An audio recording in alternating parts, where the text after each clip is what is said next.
Jadi kita berdakwah itu harus siapin materi yang menyenangkan dulu lah, memotivasi umat. Nah, itu kan mengajak teman-teman yang lain kan ya, Ya. untuk apa gebrakan pertama ketika kumpul dengan teman-teman? Apakah buat pengajian atau buat insan atau Pengajian, gimana? silaturahim dari masjid ke masjid. Pada waktu itu kan belum ada jamaah tablik, Mas. Tahun Oh, 87, jamaah iya, tablik di era 90-an. iya, iya, iya.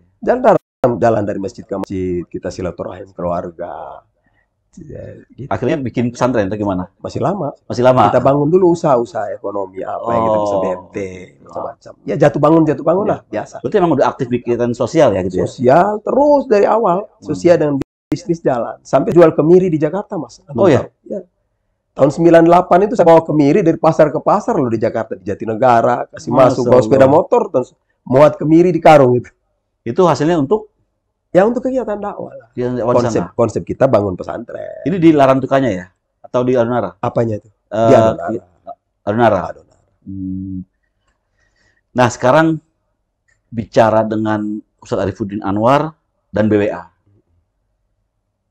Kok bisa Ustadz di Larantuka itu kenal BWA itu kenal dengan BWA?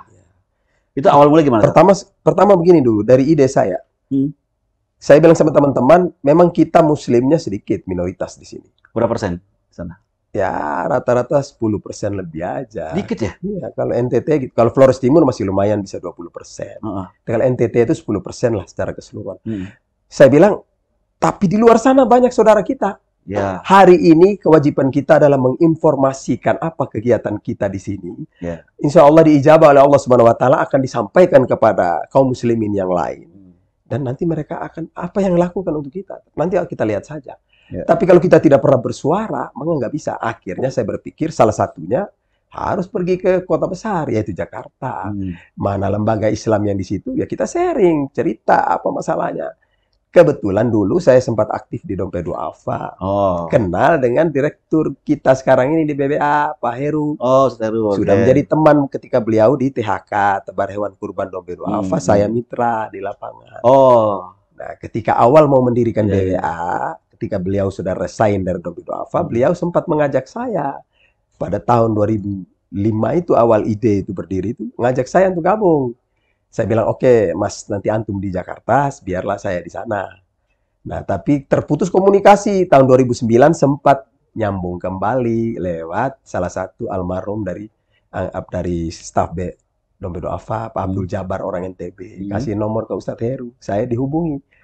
Nah, ketika awal BWA ke Flores untuk program WAFP ya? Air apa? Ya, Water Action for People. Ya, WAFP. Survei ke sana, saya nunggu, kok tidak muncul-muncul ini. Sekali datang survei, terus nggak ada berita. Dulu kan susah, masih nggak ada telepon, nggak ada HP kan. Tahun berapa? Ya 2009 kan masih susah di sana. Kita nggak ada sinyal-sinyal. Gitu. Belum ada BTS itu, belum ada. 2009 itu belum ada. Semata-mata telepon rumah aja. Ya akhirnya saya datang ke sini di tahun 2010. Mas, gimana itu? Saat itu nggak datang akhirnya? Setelah itu 1 tahun kan nggak pernah ada action tuh. Ya. Jadi saya terpaksa ke sini, ke Jakarta. Saya cari nomor lagi Ustadz Heru, dapat. Mas, saya mau ke Jakarta nih, nanti jumpa di kantor. Nah, awal dari situ ketemu, saya cerita, Mas, saya ada kapal ini. Kapal ini dulunya punya Dompet Duafa. Tapi pecah di Sulawesi. Saya perbaik, selesai hampir 200 juta. Dana saya, ya pinjam-pinjam lah dana itu. Antum punya kapal? Ya, kapal itu kan tadinya Dompet Duafa kan. Gitu. Nah, untuk kita operasi di sana, terus pecah itu kapal karena kecelakaan. Saya perbaik, habis uang 170 juta lebih waktu itu. Minta ke Dompet Duafa untuk ganti, tapi mungkin rapat manajemennya memutuskan pemutihan aja. Serahkan aja ke antum, Ustadz. Silakan dikelola, mau untuk bantu pesantren ke apa. Jadi akhirnya saya kelola. Saya bilang, ini repot juga Ustadz ini kelola ini. Gimana kita bisa bikin program apa? Muncullah ide Ustadz Heru, karena sudah pernah ada kapal 1 kan, BBA 1 yang Ustadz Fadlan. Wah, langsung dia, wah ini kita jadikan kapal kedua. Bikin aja kapal dakwah NTT. Ya berarti saya juga berwakaf di dalam ini. Iyalah. Iya, yang tadi sudah serahkan ke saya keluar duit sekian, ya udah kita ke wakaf. Jadi saya juga bikin kapal lah. Tambah dengan BWA juga, melengkapi lagi dengan ini segala macam, jadilah kapal ini. Nah, giliran kita operasi di NTT, tujuan awal kan untuk menampung ikan itu. Tapi kan namanya perubahan bisnis ini kan selalu berubah terus. Wah, Ini kan kapal dakwah, enggak semestinya cuma hanya mencari Ikan. ikan. Pemahaman kapal dakwah nelayan itu lebih luas, paham? Bisa Ya. jadi sebagai kapal pembina untuk memantau apa segala macam. Ya, ya, ya. Kita bikin program selanjutnya. Saya bilang, Mas, ini kita bikin aja program dakwah keliling. Saya dari pulau ke pulau ini pakai kapal. Sekalian kita antar Al-Quran. Cocok. Cocok. Oh, itu Nah, inilah awalnya. 2014. Kan kapal itu kan launchingnya 2013. 2014 kita mulai. Sambil cari ikan, sambil bagi Quran. Masya Allah. Awalnya cuma 1000 Quran. Keliling ke pulau-pulau itu. Gitu. Di sekitaran NTT aja? NTT sampai ke Sulawesi Selatan. Kepulauan-kepulauan kita jangkau. Sampai ke di daerah Sulawesi Tenggara. Dulu Sulawesi, Maluku Tenggara. Dulu, sekarang Maluku Barat Daya. Sampai. Cari dengan kapal itu bawa. Sambil bawa Quran. Dan sampai saat ini kapalnya masih ada? Masih ada sampai saat ini. Jadi para wakif yang mewakafkan kapal itu sejak 2010 sampai 2022 ini sudah 12 tahun. Masya Allah. Luar biasa ya. Berarti Luar biasa, mudah-mudahan para wakif kapal ini mendapatkan Amin, amin, amin. pahala yang luar biasa. Ya. Mungkin ada yang sudah syahid juga ya. Hmm.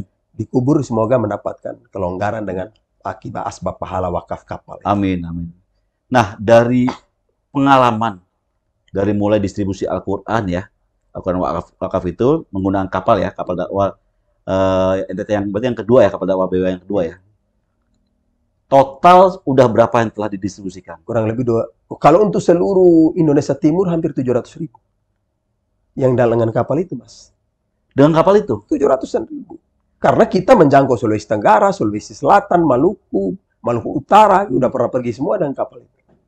Antum selalu ikut? Ikut, setiap pergi harus saya ikut. Mentornya lah. Iya. Karena saya juga berpikir, kan memang saya agak hobi juga di situ, dakwah keliling itu saya punya hobi. Nikmat ya? Nikmat. Memang sudah gitu, setiap kita punya sendiri. Ketemu saudara-saudara kita. Saudara kita luar biasa. Bisa berdakwah, merasakan apa yang mereka rasakan. Dan kita bisa menyampaikan pada orang lain, termasuk para wakif. Gini loh saudara-saudara di sana. Gitu. Kalau penyebaran sendiri, udah tadi kan Indonesia Timur tuh. Itu meliputi pulau-pulau apa aja? Wilayah mana aja?